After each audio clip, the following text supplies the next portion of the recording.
4-5 ಸಮುದಾಯಗಳು ಅವಕ್ಕೆ ಪರ್ಯಾಯ ಈಗ ಅವ್ರನ್ನ 3Bದಾಗ ಸೇರಿಸ್ಬೇಕಾ ಅಥವಾ ಅವ್ರನ್ನ 2 ಮುಂದುವರ್ಸ್ಕೊಂಡು ಕೂಡ ಕೌಂಟ್ನಲ್ಲಿ ಇಟ್ಕೊಳ್ಬೇಕಾ? ಹೆಡ್ ಕೌಂಟ್ನ ನಮಗೇನಾಗಿದೆ, ಈಗ ಮೀಸಲಾತಿ ತಗೊಳ್ಳಿ, ಹೆಡ್ ಕೌಂಟ್ನಲ್ಲಿ ಬರಬೇಕು ಎಲ್ಲರೂ ಕೂಡ. ಅಂದರೆ ಕನಿಷ್ಠ ಪಕ್ಷ ನಾನು ಹೇಳಿದ್ದಾನೆ, ಕೆಲವೊಂದು 2Aದಲ್ಲಿದ್ದಾವೆ. ಹಿಂದೂ ಗಾಣಿಗ, ಹಿಂದೂ ಬಡಜಿಗರು, ಹಿಂದೂ ಸಾಧರು, ಕುಂಬಾರ, ಹಿಂಗೆ ಮಾಲಿಗಾರ, ಹೀಗೆಲ್ಲನೂ ಕೂಡ ಇದ್ದಾವೆ. ಅವ್ರನ್ನ 2Aದಲ್ಲಿದ್ದಾರೆ. ಆ 2Aದಲ್ಲಿದ್ದವರು ಅವರು ಲಿಂಗಾಯತ ವೀರಶೈವ ಅಥವಾ ವೀರಶೈವ ಲಿಂಗಾಯತ ಯಾವುದು ಕೂಡ ಬರ್ಸಿಲ್ಲ. ಲಿಂಗಾಯತ ಅಂತ ಬರ್ಸಿಲ್ಲ. ಅವರೆಲ್ಲರೂ ಬರ್ತಾರೆ, ಹಿಂದೂ ಗಾಣಿಗರು, ಹಿಂದೂ ಸಾಧರು ಬರ್ಸಿದ್ರೆ ಅವರೆಲ್ಲರೂ 2Aದಾಗ ಇರ್ತಾರೆ. ಆ ಜನಸಂಖ್ಯೆ ನೀವು ತಗೊಂಡ್ರೆ ಅದೊಂದು ಜನಸಂಖ್ಯೆ ಅದೇ ಒಂದು 25 ಲಕ್ಷ ಆಗುತ್ತೆ.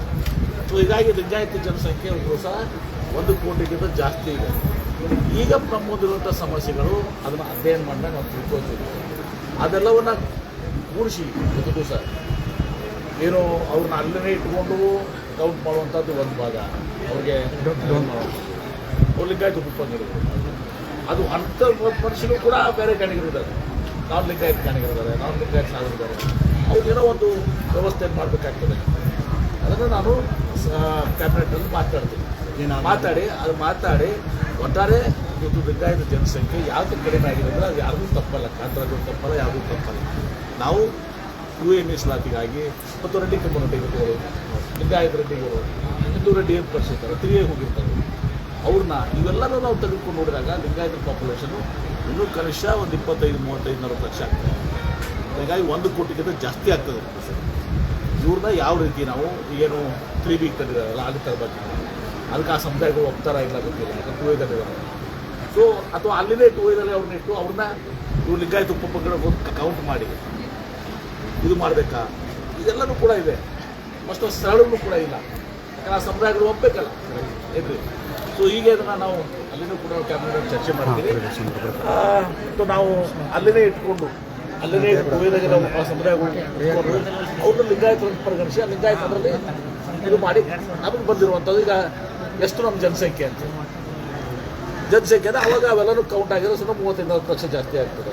25 ಆಗ್ಬೋದು, 35 ಆಗ್ಬೋದು, 40 ಆಗ್ಬೋದು. ಹೀಗಾಗಿ 1 ಕೋಟಿಗಿಂತ ಜಾಸ್ತಿ ಲಿಂಗಾಯತ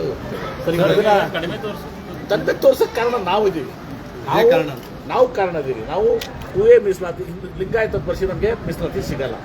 ಹಿಂದೂ ಗಾಣಿಗರ ಪರಿಶೀಲನೆ ಮೀಸಲಾತಿ ಸಿಗ್ತದೆ, ಹಿಂದೂ ಸಾಧು ಒಂದು ಪರಿಶೀಲನೆ ಸಿಗ್ತದೆ, ಹಿಂದೂ ಲಿಂಗಾಯತ ಸಾಧು ಒಂದು ಪರಿಶೀಲನೆ ಸಿಗಲ್ಲ. ಅಂದರೆ ಹಿಂದೂ ಬಡಜಿಗರ ಬರೆದ್ರೆ ಸಿಗಲ್ಲ, ನಮಗೆ ಮೀಸಲಾತಿ ಸಿಗ್ತದೆ. ಹಿಂದೂ ಲಿಂಗಾಯತ ಬಡಜಿಗರ ಬರ ಸಿಗ್ತದೆ, ಲಿಂಗಾಯತ ಪದ ಸಿಗ್ತದೆ, ಅದು ಆ ಮೀಸಲಾತಿ 2A ಸಿಕ್ಕಲ್ಲ. ಲಿಂಗಾಯತ ರೆಡ್ಡಿ ಅಂತ ಬರ್ಸಿದ್ರೆ ಅವ್ರಿಗೆ 3A ಮೀಸಲಾತಿ ಸಿಕ್ಕಲ್ಲ. ಇಲ್ಲೇ ಇದ್ದಾರೆ ನೋಡಿ ಅವ್ರು ಲಿಂಗಾಯತ ರೆಡ್ಡಿಗಳು, ಅವ್ರ ಪರಿಸ್ಥಿತಿ ಹಿಂಗಿದೆ. ಸೊ ಹೀಗಾಗಿ ಇದೆಲ್ಲನೂ ಕೂಡ ಐದರ್ ನಾವು ಅವ್ರನ್ನ 3Bದಾಗ ತರಬೇಕು. 3Bದಾಗ ಬರಬೇಕು. ಆ ಸಮುದಾಯಗಳು ಬಹುತೇಕ ನನ್ನ ಪ್ರಕಾರ ಒಪ್ಪಲಿಕ್ಕಿಲ್ಲ, ಒಪ್ಪೋದಿಲ್ಲ ನನ್ನ ಪ್ರಕಾರ. ಅವ್ರು ಅಲ್ಲಿನೇ ಅವ್ರನ್ನ ಕೌಂಟ್ ಮಾಡುವಂಥದ್ದು ಆಗ್ತದೆ. ಕೌಂಟ್ ಮಾಡಿದರೆ ನಮಗೆ ಅಷ್ಟೇ ನಮ್ಮ ಜನಸಂಖ್ಯೆ ಏನಾಗಿದೆ, ನಮ್ಮ ಪೊಲಿಟಿಕಲ್ ಸ್ಟ್ರೆಂತ್ ಬೇಕಾಗ್ತದೆ. ಅದರಲ್ಲೇನು ಮುಚ್ಚಿ ಮರೆಯಿಲ್ಲ, ಎಲ್ಲರೂ ಮಾಡ್ತಾರೆ. ಬೇರೆಯವ್ರಿಗೆ ಇದಕ್ಕೆ ನಾವು ಗೌರವಿಸೋಣ, ಅವ್ರದಕ್ಕೆ ನಮ್ದೇನೋ ಆಪ್ಷನ್ ಇಲ್ಲ. ನಮ್ಮದು ಇವತ್ತು ದಿವಸ ಜನಸಂಖ್ಯೆ ಏನಿದೆಲ್ಲ ಇದು more than 1 crore ದಾಟ್ತದೆ. 1 crore 10 lakh ಆಗ್ಬೋದು, 20 ಲಕ್ಷ ಆಗ್ಬೋದು, ಜಾಸ್ತಿನೇ ಆಗ್ಬೋದು. ಹೇಳಿದ್ರೆ ಯಾಕೆ ಅನ್ನೋದು ನಿಮ್ಗೆ ಹೇಳಿದ್ದೀನಿ. ಇದನ್ನೆಲ್ಲರೂ ಚರ್ಚೆ ಮಾಡ್ತೀನಿ. ಇದಕ್ಕೇನಾದ್ರು ಪರ್ಯಾಯ ಮಾರ್ಗ ಇದೆಯಾ? ಒಟ್ಟರು ಒಂದೇ ಹೆಣ್ಣು ತರಬೇಕು. ಅದಕ್ಕೆ ಕಷ್ಟ ಇದೆ. ಯಾಕಂದ್ರೆ ಆ ಸಮುದಾಯಗಳು ಒಪ್ಪಲಿಕ್ಕಿಲ್ಲ. 2Aದಾಗಿದ್ದ ಸಮುದಾಯಗಳು ಅವ್ರು ಒಪ್ಪಲಿಕ್ಕಿಲ್ಲ. ಸೊ ಇದೆಲ್ಲ ಸಮಸ್ಯೆಗಳು. ಇದನ್ನು ಹೆಂಗೆ ಬಗೆಹರಿಸಬೇಕು, ಏನಾದರೂ ಉಪಾಯಗಳದಾವ ಅಂಥೇಳಿ. ಆದರೆ ಇಷ್ಟೇ ಯಾವುದೇ ಸಂಘರ್ಷಗಳಿಲ್ಲ.